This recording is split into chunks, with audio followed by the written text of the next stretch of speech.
So good morning everyone and welcome to this lecture. This is lecture number 6 in wave optics, and in this lecture we are going to deal with the other two things,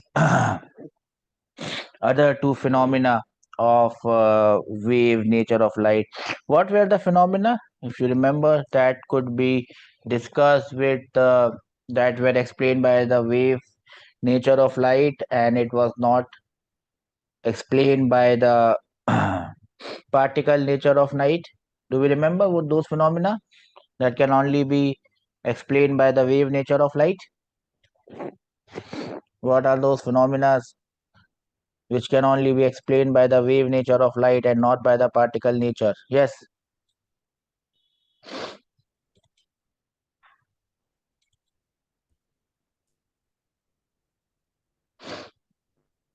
Hmm? Do we understand the question? Yes. Yes.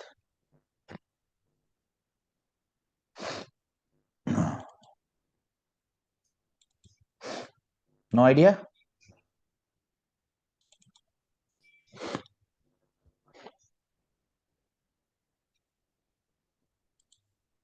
You don't even know any one phenomena which can only be explained by the wave nature of light? Do we know any one?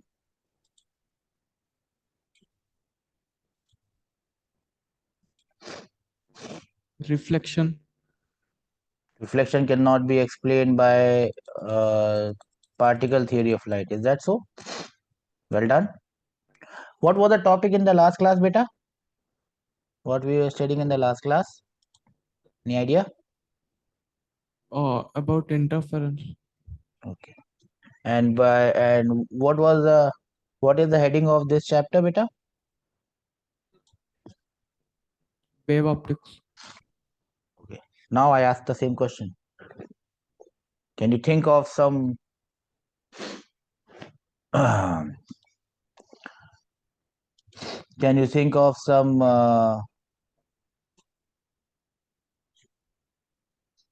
processes which can only be expressed by the wave nature of light? Can you think of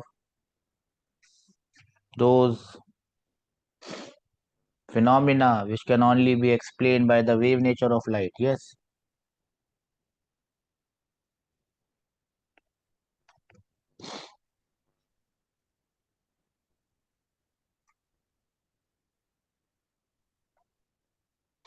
No idea. Great. Just for your information, interference, diffraction, polarization, these are three phenomena which can only be explained by the wave nature of light. So if you don't remember it, I hope you can remember it. Now we have already done with interference, and in this class we will try to see the other two phenomena, the phenomena which can only be explained by the wave nature of light. Interference is already done, so now we will move on to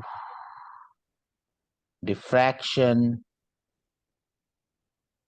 and polarization. Have you heard the term diffraction before? Yes, sir. What do you mean by diffraction? What do you mean by diffraction?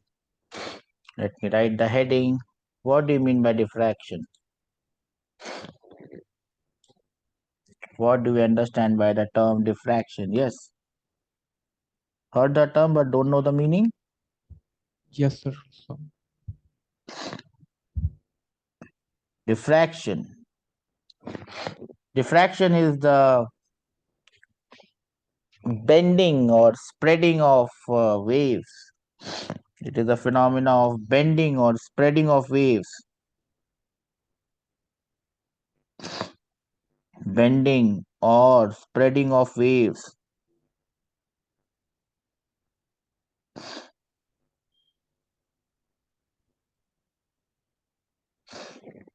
around small obstacles.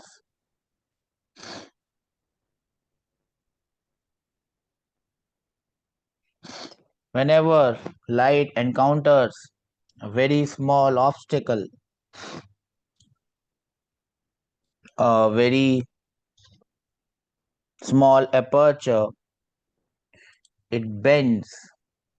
This phenomena of bending of light wave or any wave across when it encounters an obstacle, a very small obstacle, I must add, this phenomena is known as diffraction. Now, the size of that obstacle which it is encountering must be comparable to the size of the wavelength of light. We will see this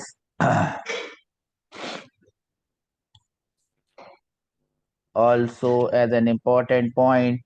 If the obstacle is very large, then you will not be able to find out, or you will not be able to observe, that's the right word, this phenomena of diffraction. What do I mean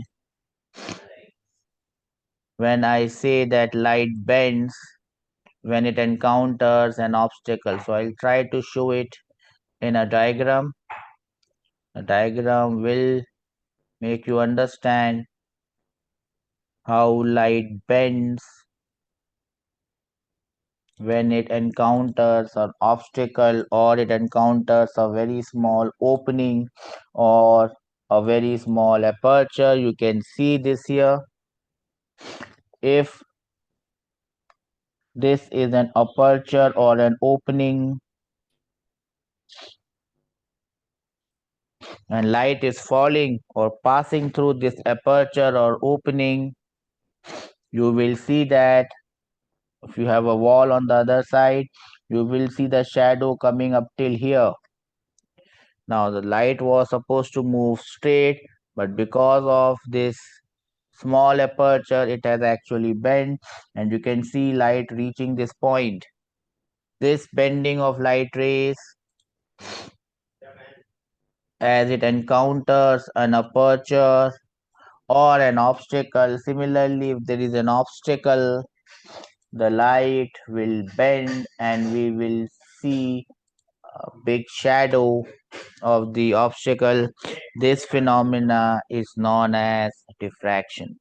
And this phenomena can only be explained by the wave nature of light. This phenomena of diffraction is observable in all types of waves, whether it is light wave, whether any type of wave it is observable for all waves. I'll give you 2 minutes to note this down. What are the necessary conditions for diffraction? Remember, the size of the obstacle, if I call that size of the obstacle as A, must be of the same order as that of the wavelength. So, A by lambda should be approximately equal to 1. Sometimes you may see that it will come in this form. A by lambda should be greater than 1. Basically, it means that the obstacle and the wavelength of the light must be matching together. So this becomes a very, very important condition for observing the phenomena of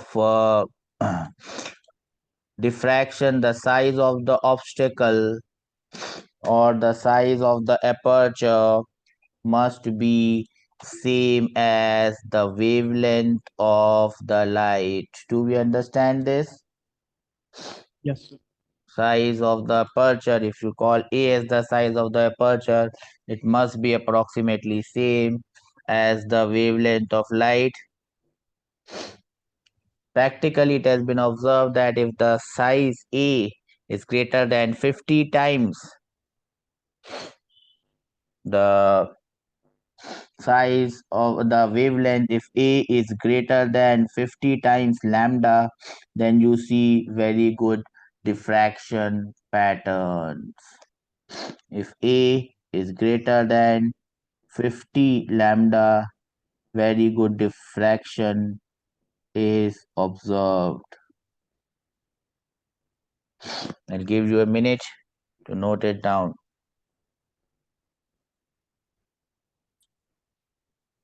Then certain things, certain important points you must remember about diffraction. From these points, you might have a question appearing. Diffraction is observable for all types of wave, radio waves, sound waves, electromagnetic waves, any wave. Diffraction is a phenomena that tells us that it is a wave because it cannot be explained by the particle theory. Now, you can see that the size of the aperture must be almost equal, not equal in fact, greater than 50 times lambda. So, if the lambda is more, the tendency of diffraction or higher will be the degree of diffraction. So it depends on the wavelength of light. More the wavelength of light, more the wavelength of light, the more would be the diffraction or more would be the degree of diffraction. Do we understand it? Yes. As you can see, the wavelength of sound waves is very large compared to the wavelength of light waves, and hence you can easily see the phenomena of sound, the diffraction in sound waves very easily. I'm speaking over here, someone is there in the other room, my voice will reach the other room. They will not be able to see me because light cannot turn around like this, but they can obviously hear my voice because sound is turning around. Do we understand this? Yes. Everyone understands this. Yes, sir.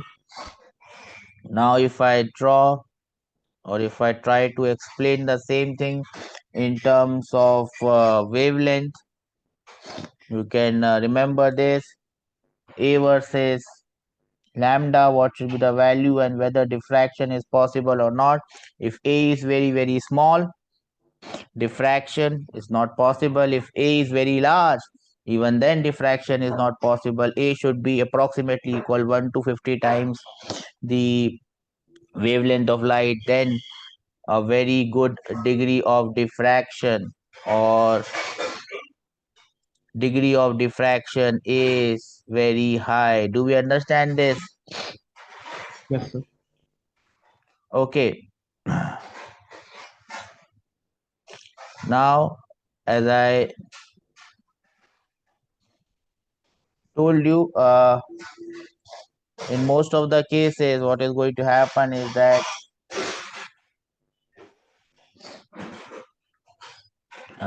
these days they are asking you questions which are based on knowledge. What type of rays can show diffraction?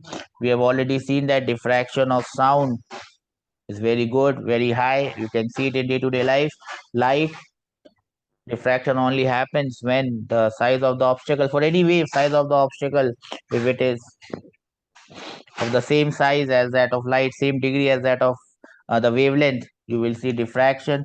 Diffraction of ultrasound wave is also not observable as easily as the sound wave, as their wavelength is of the order of 1 centimeter.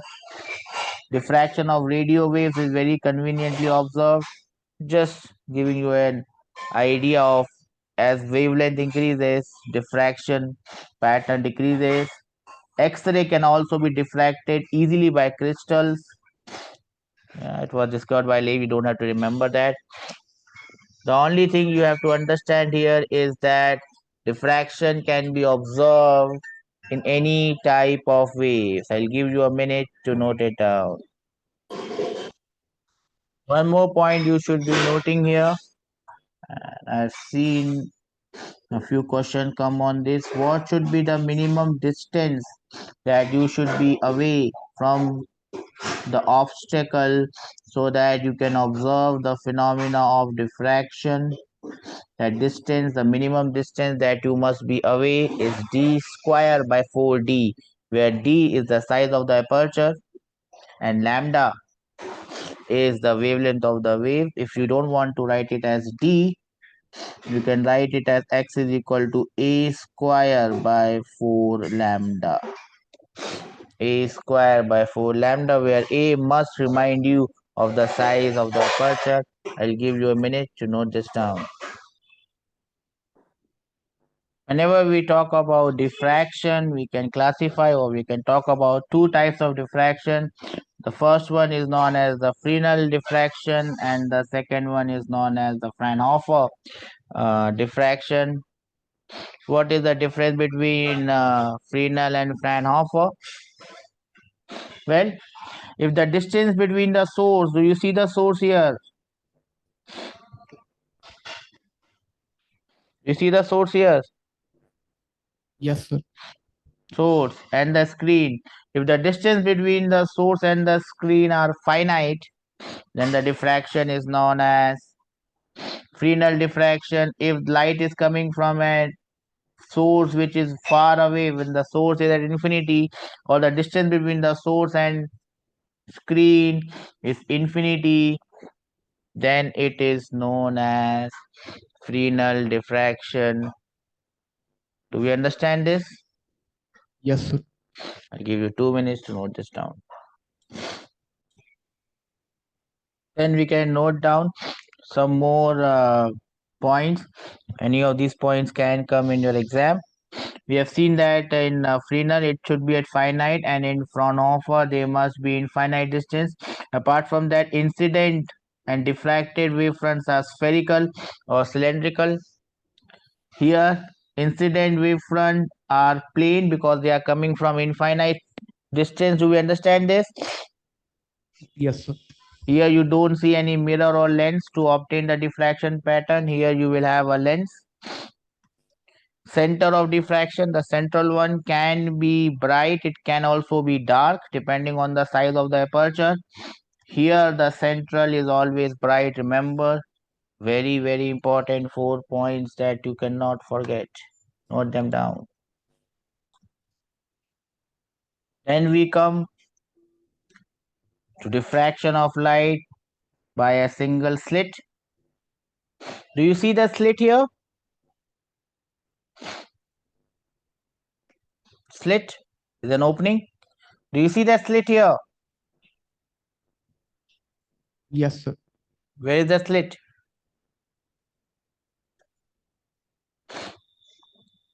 S1, S2, this entire region is a opening. S1, S2, these are 2 points. S1 is the point where the opening starts. S2 is the point where the opening ends. The width of the opening or the width of the slit is D. Do we see this? Yes, sir. The distance of the slit from the screen is capital D. Do we understand this? Yes, sir. Now here, remember, these are no two slits. There's only one single slit. Diffraction is happening because of bending of light waves passing through this slit. Do we understand this? Yes. And you will observe a diffraction pattern on the screen here. Do we see this? Yes, sir. What will you find? You will find a central bright fringe or central bright band. Do we see this central bright band here? Do we see this central bright band here? Yes. Then after this central bright band, you will have smaller bands. Do we see on either side? Yes, sir. Do we see the smaller bands on either side? Yes or no? Yes, sir. These are alternate bright and alternate dark bands. Don't call them fringes of decreasing intensity. Do we see this? Yes, sir. You have 2 minutes to draw this. This is what a diffraction pattern looks like. And as you can see, it is different from the interference pattern. Yes or no? Yes, sir. 2 minutes to draw it very carefully. Here you can also write a formula where you can give the intensity of the minimas based on the number, based on their degree. The first minima n will be equal to 1. The intensities of the successive minima is given by this formula. I naught is the intensity of the central maxima, and as you go away from the central maxima, this is the formula that gives us the intensity I. The intensity of any in any maxima will be 2 upon 2n plus 1 pi squared, entire thing squared times I naught. You can note this formula, even though this formula is not in your course, but you never know what can come. Give you a minute to note this down. Then we can move ahead and understand the next heading, and you can write the next heading as fringe width. Fringe width. Now, this fringe width is, we are defining it for central maxima. Do we see that here we have central maxima and the other maximas are known as secondary maximas? Do we understand this? Yes, sir. All the maximas which are formed on the apart from the central maxima are known as secondary maxima. Do we understand this? Yes, Now, what do you know? What do you call as fringe width of the central maxima?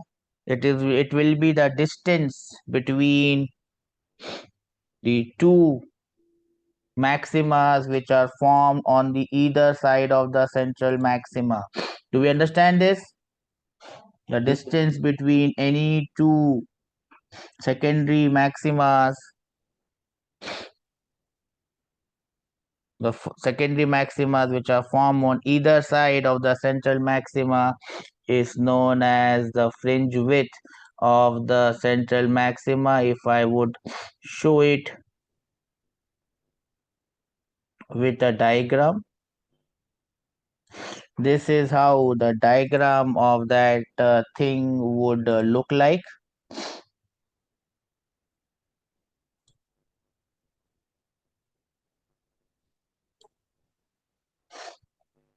So what would be the fringe width? This distance from here to here would be the fringe width. Yes or no? yes, sir.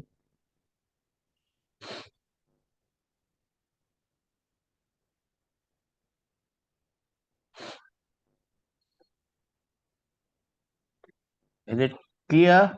What is the fringe width and what is the angular fringe width?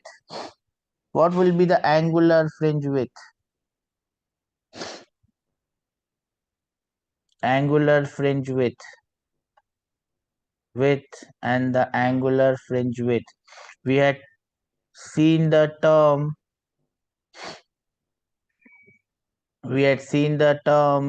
angular fringe width and fringe width. What would be angular fringe width? What would be fringe width? Yes.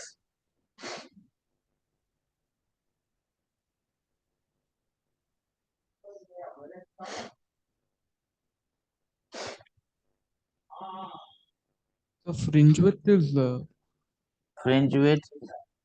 Here, what would be the fringe width?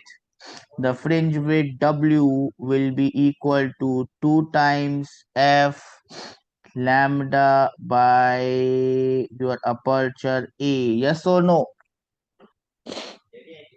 yes, How did you get this? We will understand this. That was right. It is the distance between this point and this point. The angular fringe width will be this angle. Do we understand this? The angular fringe with theta would be this angle, and this angle will be 2. Why I'm writing F here? Here capital D is the distance and small d is the width of the slit. Do we see this? Why I'm just making, let me just correct it. 2 times d lambda. What is happening? 2 times d lambda. Oops, something wrong. 2 times d lambda by d. I'm trying to write it in the form in the same form that we had written in interference. So the angular fringe width of the angular fringe width of the central maxima is 2 times lambda by a, and the fringe width of the central maxima is 2 times d lambda by d, where d is the width of the slit. If you don't want to call it d, you can call it as a. I'll give you a minute to note this down. Told you the position of the minimas first, and then I should have told you the fringe width. Anyways, I just wanted you to draw the diagram. Now, what we have seen is the width of the central maxima. You may call it as beta as well, so that it looks similar to that fringe, is 2 times lambda by d, and the angular fringe width or angular width is 2 lambda by small d. Do we understand this? Yes. Now, why does this happen? Now, if you find out the position of minimas, and I think in the diagram that I had shown you here, you can locate, you can locate, you can locate, you can locate where are the minimas formed. Do you see the minimas here? Do we see the minimas here? Yes, sir. Where are the minimas? Just give me a minute.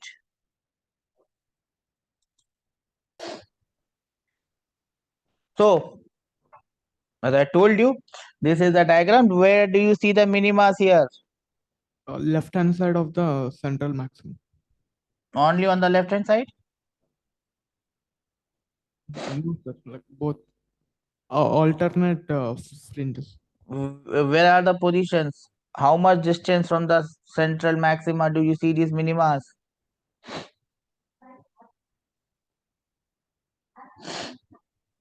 You see these minimas at lambda by d, then you see them at 2 lambda by d, then you see them at 3 lambda by d, and so on. That will give you an idea where these minimas are formed, where these minimas are formed.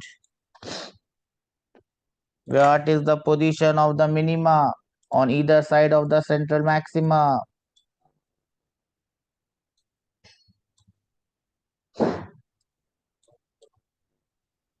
The position of minima is given by y is equal to n lambda. The path difference must be n lambda, and therefore you get the position of these minimas in terms of the angle. What is given here? What is given here? What is given here is the angular position of the central and other the angular position of maximas and minimas. So the first minima, the angular position is lambda by d. Do we understand this? Yes, sir. The minimas happen where your path difference, and this is an important point, where the path difference delta x Your path difference delta x is n lambda. That is where your minimas happen. Do we understand this?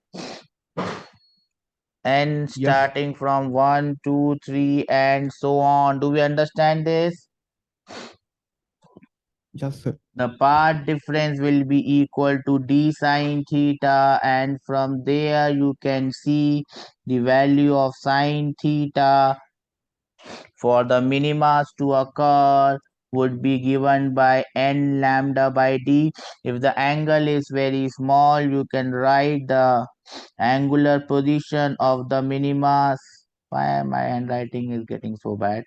Will be n lambda by small d. Do we understand this? Yes. What is happening?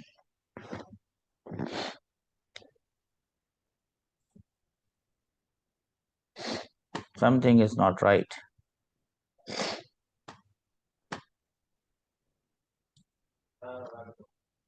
So this theta, you can see this theta, right? This theta will give me the angular position of all the minimas. Do we understand this?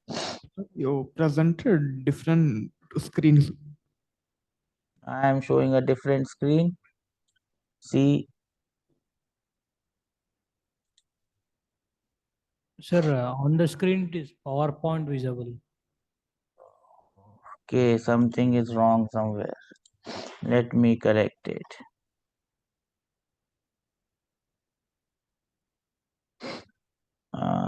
When things go westward, everything goes westward.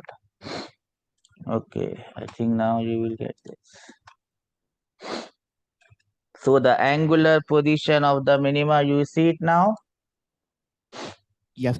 The angular position of minima theta will be given by n lambda by d. So the first minima plus 1 you will put, you will get right, or upper one. You put minus 1, you will get left or the lower one. Do we understand this? Yes, sir. To find the position of the minima in terms of distance, yn, you just multiply this n with the distance capital D, and you will get the position of the minimas from the center point. Do we understand this, or this is going above our head saying bye bye? Bye bye. Bye bye. No, sir. That means here what we had drawn, this x1 is nothing but x1 is the distance, my dear friends. X1 is the position of the first minima on the upper side or the right side. N will be equal to 1, so the value of this x1, my dear friends, would be how much?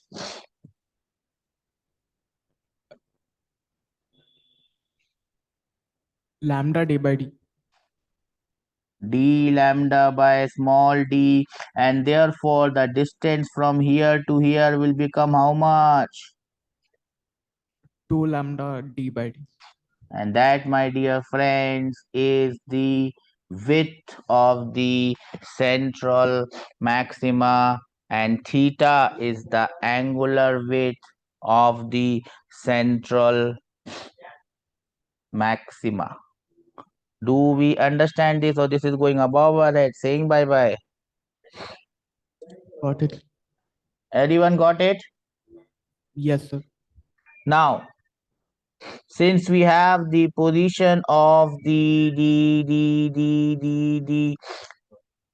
minimas, we must also find out the position of the maximas. As you can see, if you compare it with your interference at path difference n lambda, you were having constructive interference and you were having maximas. Here it has changed and it has become minima. Do we see this? Yes, sir. To get the values of, the positions of your secondary maximas, your part difference must be 2n plus 1. Remember, not minus 1. 2n plus 1 lambda by 2, where n starts from 1. Sorry, 2n, it should be 2n minus 1, should not be plus 1. Why it is written minus 1?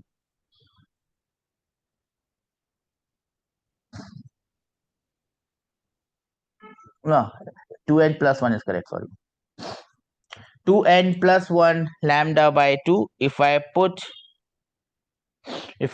n as 1, I will get the position of the first secondary maxima. And where is the first secondary maxima? Let me go back to the diagram. Do you see the diagram here? Original diagram? Do you see this is the first? Oops. This top is the first secondary maxima, yes or no? This is the second, third, and so on. Do we see this? Yes, sir. And this would be the position in terms of angle or in terms of distance. Can you tell me how much will be this?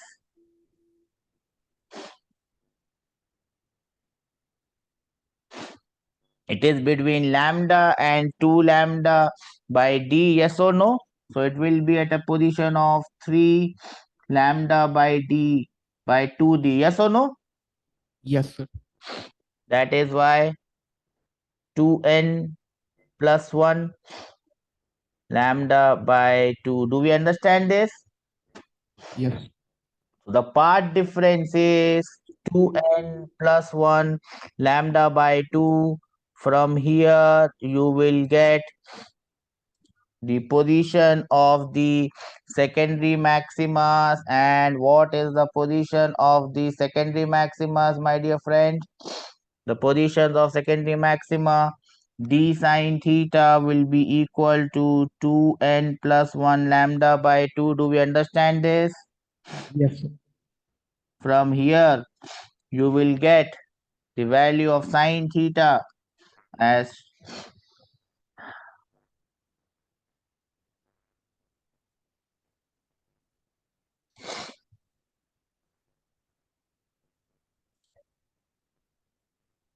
system has got puzzled today.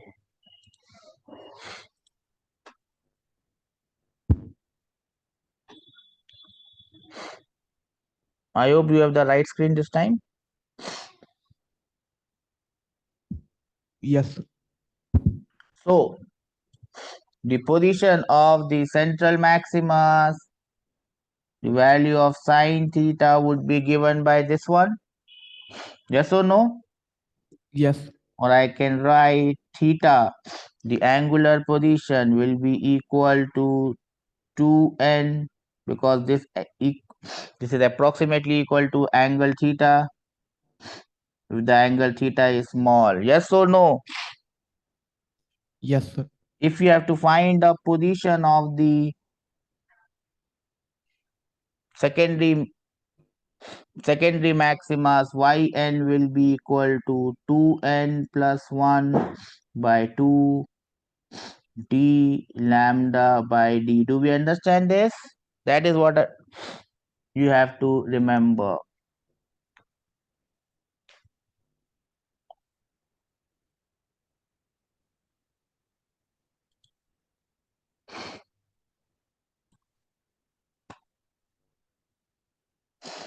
Don't know what is wrong today.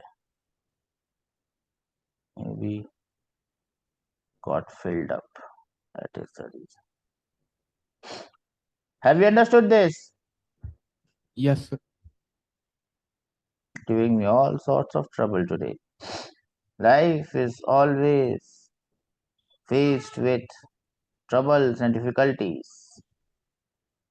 You must face those troubles and difficulties patiently.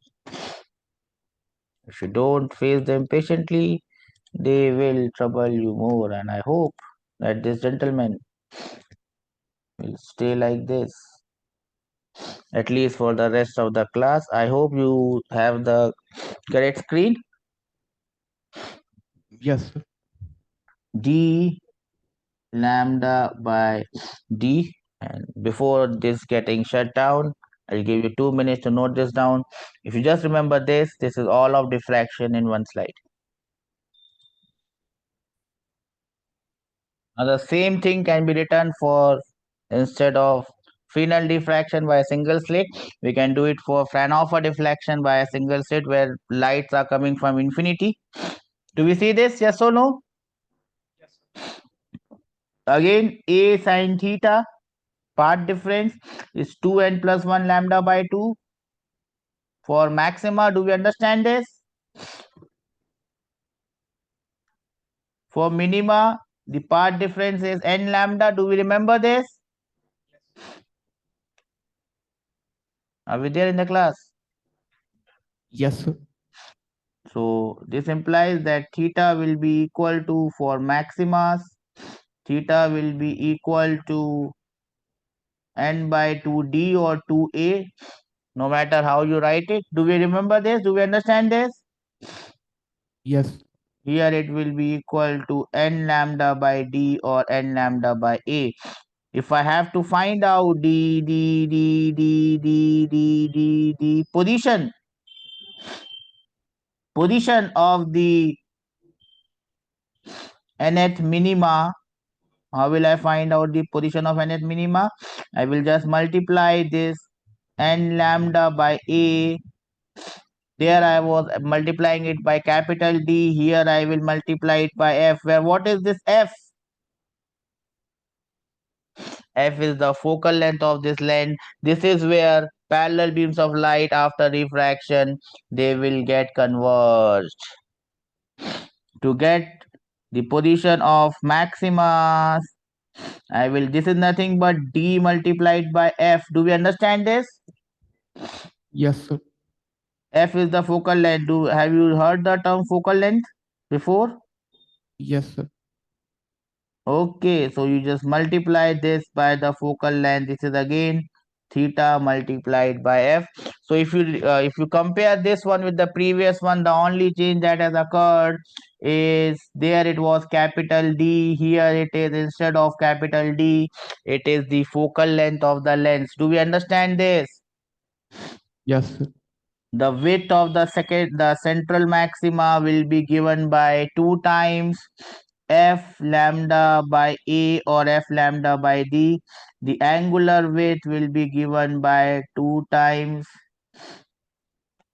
lambda by a or lambda by d. Everyone understands this, or this is going above our heads? Saying bye bye. Understood. I give you 2 minutes to note this down. Then let us move on and see the what?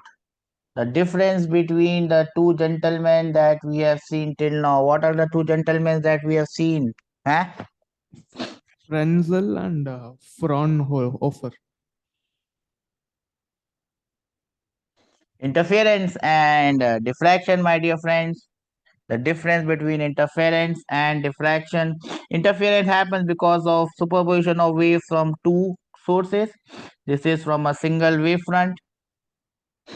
All fringes are of equal width, lambda capital D by small d.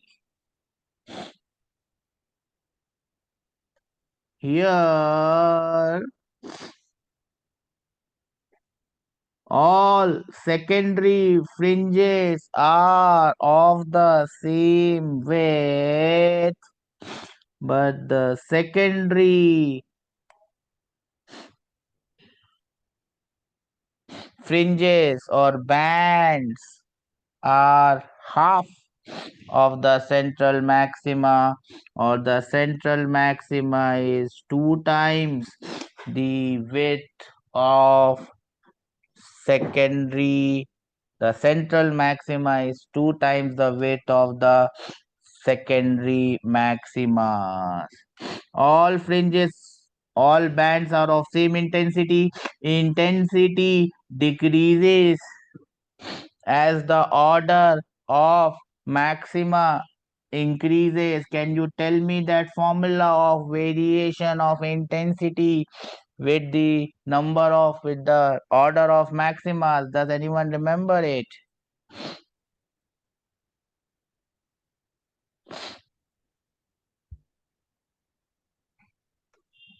I is equal to, yes,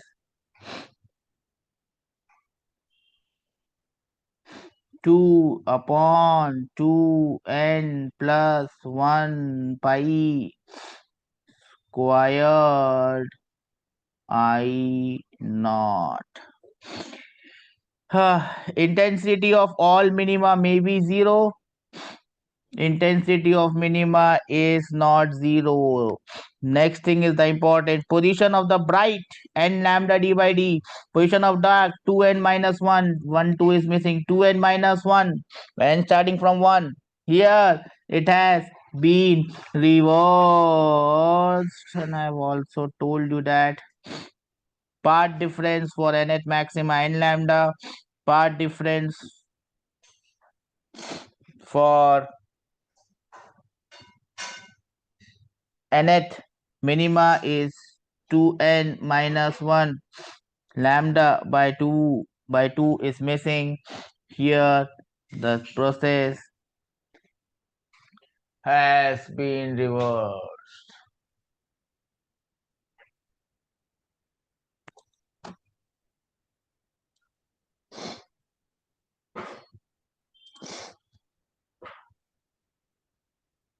Do we understand this? Yes, sir. Okay. I'll get it on the screen as fast as I can.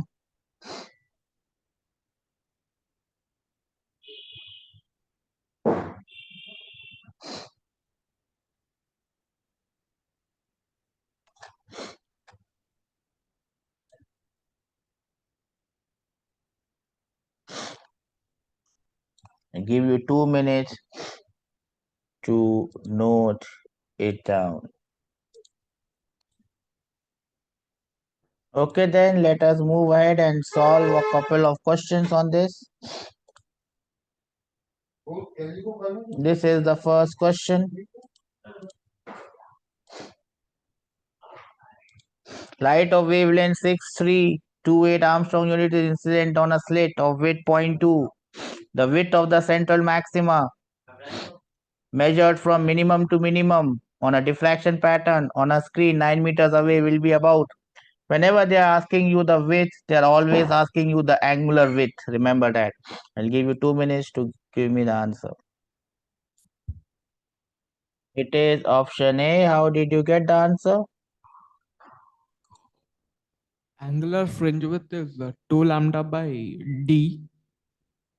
Angular fringe width, it's 2 lambda by A or D. You just had to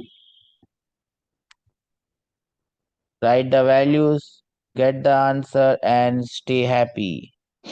So, how much you are getting? Remember, this angular fringe width would be coming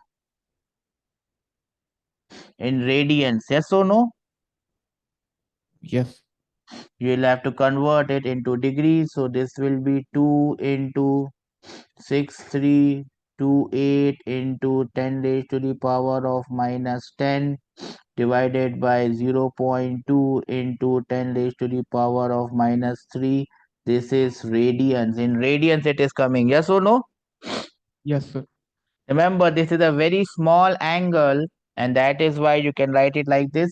The actual formula is sine theta is actually equal to 2 lambda by A. But if its angle is small, you can just write it as theta is equal to 2 lambda by A. Do we understand this? Yes, sir. Do we understand this? Yes or no? Yes, sir. Anyone got this? Yes, sir. You have to convert it, and I think the answer that you are getting after conversion is 0.36. That is the answer that we are looking at. Can you move on to the next one? Yes or no? Yes, sir. This is the next one. A parallel beam of monochromatic light is incident on a narrow rectangular slit of width 1 mm. When the diffraction pattern is seen on a screen placed at a distance of 2 meters, the width of the principal maxima is found to be 1.5 mm. What is the wavelength of the light? You have 2 minutes to give me the answer.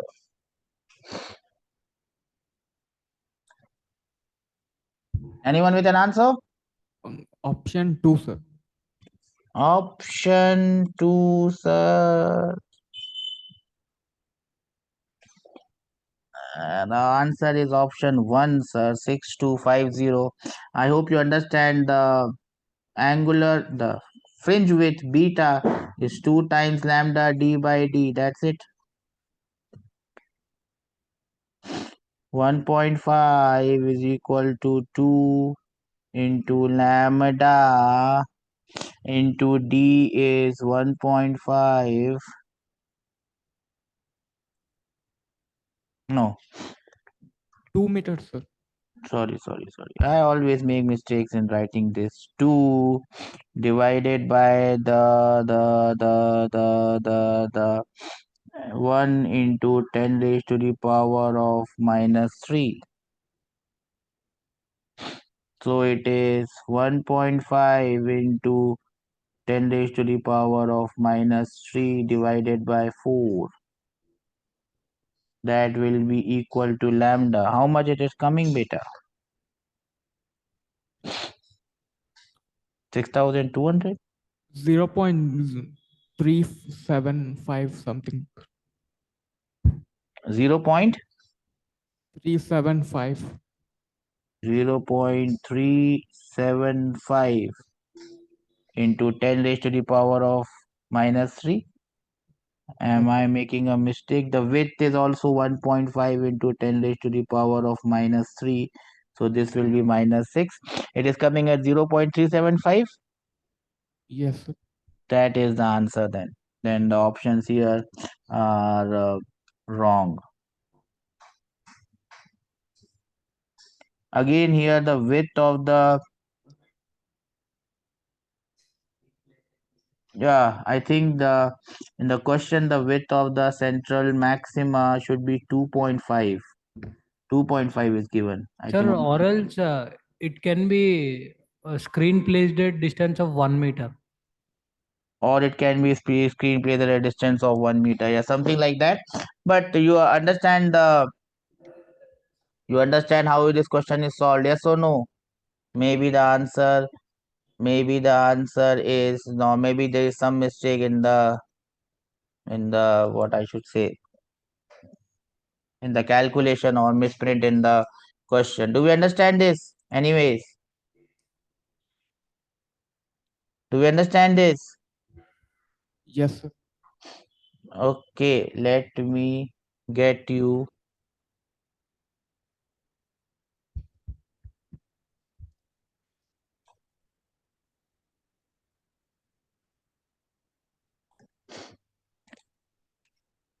this question. Light of wavelength 5000 Armstrong unit is incident on a slit of width 0.1 mm. Find the width of the central maxima. Whenever they are asking you the width of the central maxima, here they have not asked you the angle, here they have asked you in the width, the distance. I'll give you 2 minutes to give me the answer. And what is the answer for this one? 2 mm. 2 mm. Just a minute, I'm looking for something.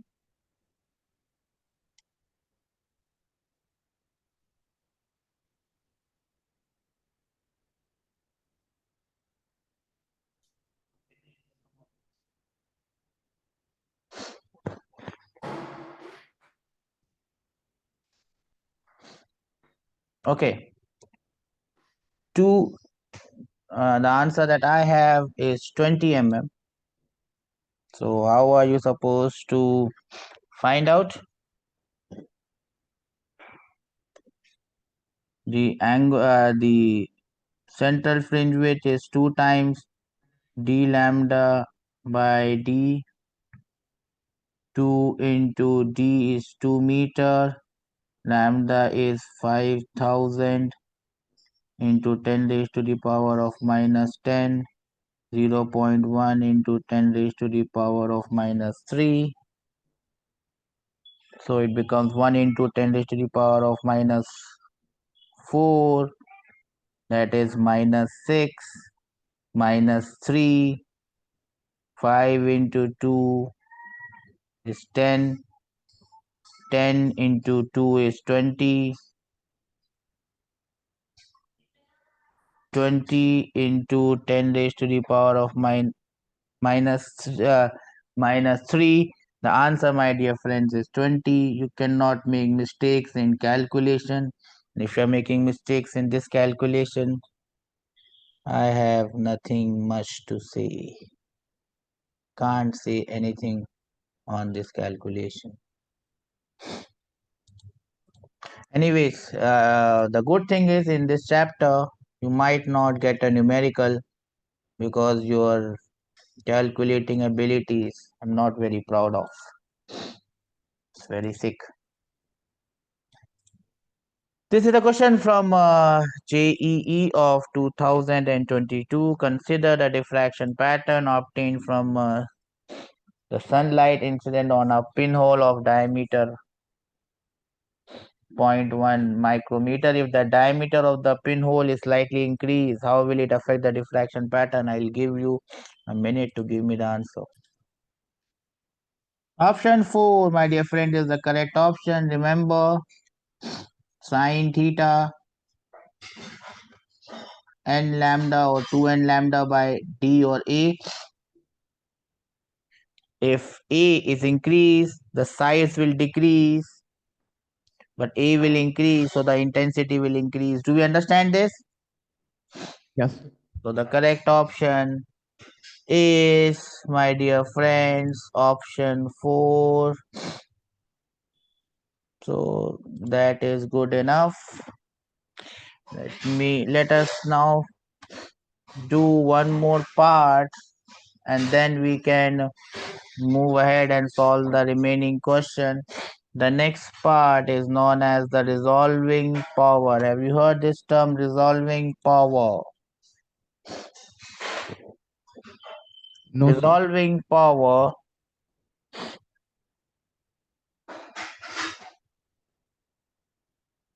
is the ability of your eye or an optical instrument to see 2 points distinctly. If 2 points are very close to each other, you might not be able to make out whether they are same or different. Do you understand this? Yes. So the resolving power is the ability to see 2 points distinctly when light is getting diffracted from a single source. A large number of images are formed. If two sources are placed such that their central maximas do not overlap, their images can be distinguished and are said to be resolved. Or resolving power of an optical instrument is the ability so that 2 points or two images can be seen distinctly. Do we understand this? Yes, sir. How do we find out the resolving power? Even if you don't understand this resolving power very clearly, I will try to show it by a diagram. You can just remember this formula. The linear resolving power is d by lambda d. The angular resolving power is d by lambda. Do we understand this? Yes, sir. Everyone understands this resolving power. Resolving power of an optical instrument.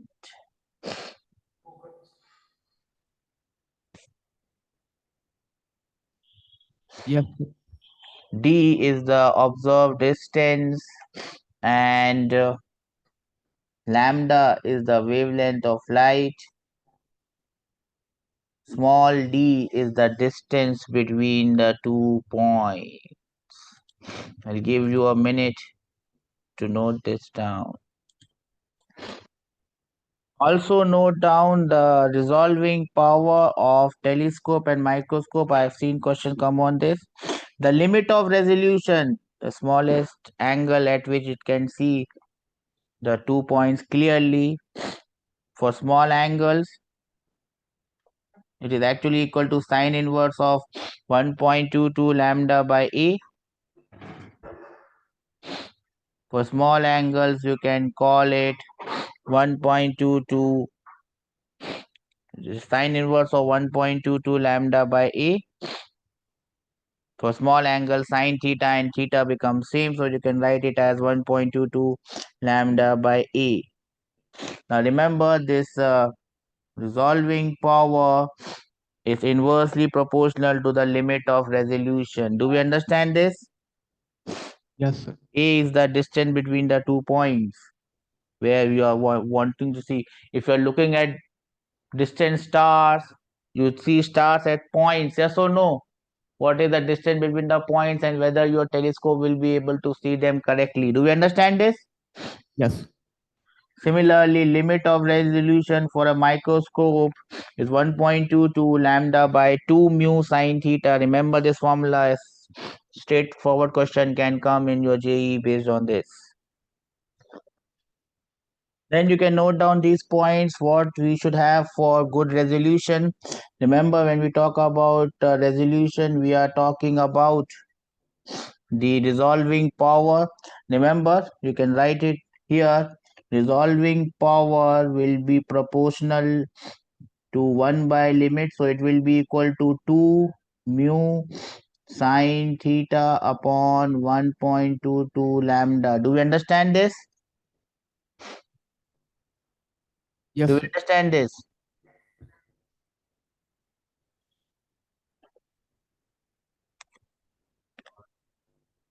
Think you can just correct it. It is 2 mu sine theta upon lambda. You just take this 1.22 off. And 1.22 has actually come from a different thing. 2 mu sine theta by lambda. This is what you remember. Resolving power. Now, if you want to have good resolving power, what would you have? Resolving power is directly proportional to theta. So theta must be large. Do you understand this? Yes, sir. That is why you keep it very close. The objective lens of the microscope is kept very close. A higher refractive index, more would be your resolving power, and decreasing the wavelength. So these are the three ways in which you can improve your resolution. Do we understand this? Yes, sir. Yes or no? Yes, sir. I'll give you 2 minutes to note this down. Then we can solve this question. This is a question that came in your JEE of this attempt 29th January. Shift to straight away question from the note that I've given. Resolving power of a combined microscope will.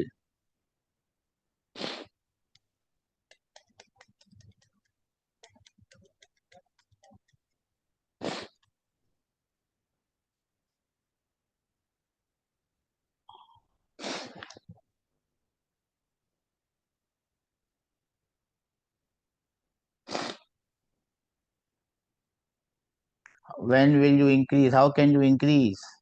Option 1, sir. Option 1, decrease in wavelength. Remember, resolving power 2 mu sine theta divided by lambda. Remember this? Yes, sir.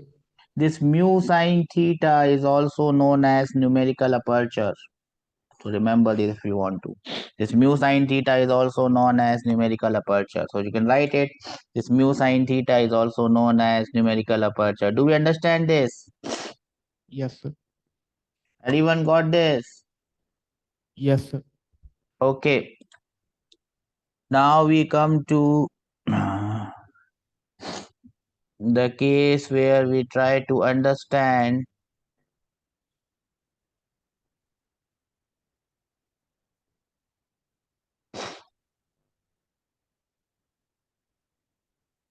uh, the diffraction limit. Diffraction limit. We'll write the heading as diffraction limit. This is something like the resolution, and we'll try to understand it as diffraction limit or the limit of resolution. Try to understand what is this limit of resolution. Now, whenever you are using any optical device, optical instrument, and you are seeing an point object, you are seeing a point object using this circular opening, the image that you see for that point object, you don't see a point image. You will not see a point image, but you will see a blurred image. Have you noticed this? Due to diffraction of light at circular aperture, due to diffraction of light, you will not see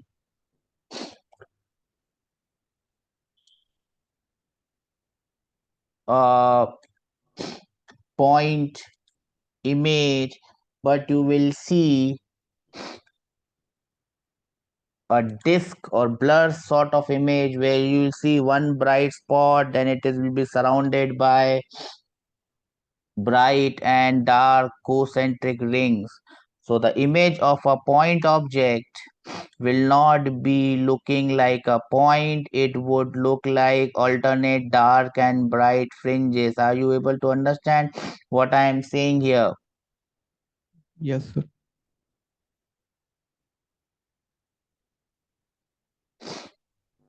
I will try to again explain it with the help of a diagram that might help you in understanding this. You will see it like this. I hope it is visible to you. The image of a point object due to a circular aperture would be like this. You will have some the central bright fringe or dark fringe, and then you will have disk surrounding it. Do we understand this? Yes. If I just want to show you the disk that it surrounds would look like this in very simple. You will have central bright or dark fringe, and then you might have alternate dark and alternate bright fringes in the form of disk, something like this. Do we understand this? Yes. Now this is something you can call it as limit of resolution or the diffraction limit. Now this is the disk that you see. Oops. This is the disk that you see. This is the radius of that disk. Now this is the radius r of that disk, and you have something known as the angular half width.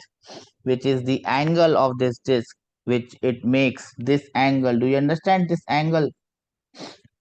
This angle theta. So remember this angle theta, the angular width of the disk, the angular half width of the disk, and the radius of the disk. You will have to remember two formulas which I am going to give. Just note this down, the two formulae for angular half width of the disk and the radius or the width of the image. I will give you 2 minutes to note this down, then I'll give you the formula. So you can note down the angular width, half width of this airy disk, and the same angle theta 1.22 lambda by d. 1.22 lambda by d, where d is the diameter of the aperture and lambda is the wavelength of light. You will have to remember this formula, and the width of the image will be f multiplied by theta, that is the radius of the image, radius of the airy disk, whatever you call it. Remember these two formulae because there could be a question that is there around the corner in your session. If you don't remember these, the question is gone. I'll give you a minute to note this down. And as I had said, I'll show you the image of 2 point objects. If they are very close to each other,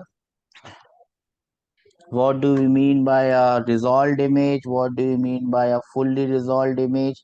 And what do you mean by an unresolved image? In an unresolved image, as you can see, the third one, you don't see the 2 point objects, the 2 point images distinct. You see them overlapping one over the other. Do you understand this? Yes, sir. The second case, just resolved case, you just see them distinctly. They might be touching each other, but you can still make out that okay, there are 2 points there. Fully resolved, as you can see two distinct images. Do you see this? Yes, The after the circles that are drawn are their airy discs. Do we understand this? You don't have to draw this. This is just to make you understand what a fully resolved image or an unresolved image looks like. This is just for your understanding that I have drawn this. Do we get this? yes, sir. Now let me put this question, and I'll try to put questions from JEE in this class as well as in the next class. Light of wavelength 6000 Armstrong is incident normally on a slit of width 24 into 10 raised to the power minus 5 centimeters. Find out the angular position of second minima from the central maxima. In this question, they have asked the angular position of the second minimum. Angular position, my dear friend, I don't know what answer you are giving me. Anyways, to find out the angular position of the second minimum, sine theta is 2 lambda by d. 2 into lambda is 6000 Armstrong unit multiplied by 10 raised to the power minus 10 divided by 24 into 10 raised to the power of minus 7 meters. If you solve this, my dear friends, the value of sine theta that you are going to get will be half. It's very large angle, so theta is 30 degrees. That was the answer that I was looking for. I don't know what you have calculated. I hope you have understood what was asked of you and what you were supposed to do. This question was important because here the value of theta was coming very high. When the value of theta is coming very high, you cannot be taken it as theta. When the value of sine theta is coming very high, it cannot be taken as theta. Then you have to take it as sine theta. That was the moral. That was the reason that this question was given, because here the value of sine theta was coming very high. With this, we come to an end of this class. This was a class on diffraction. Only one thing that is left in wave optics is polarization, which we will try and complete to do in the next class, that is tomorrow. Take care. Have a good day. I hope you have understood what we have done in today's class. Yes, sir. Okay, then I'll see you tomorrow. Take care. Bye bye.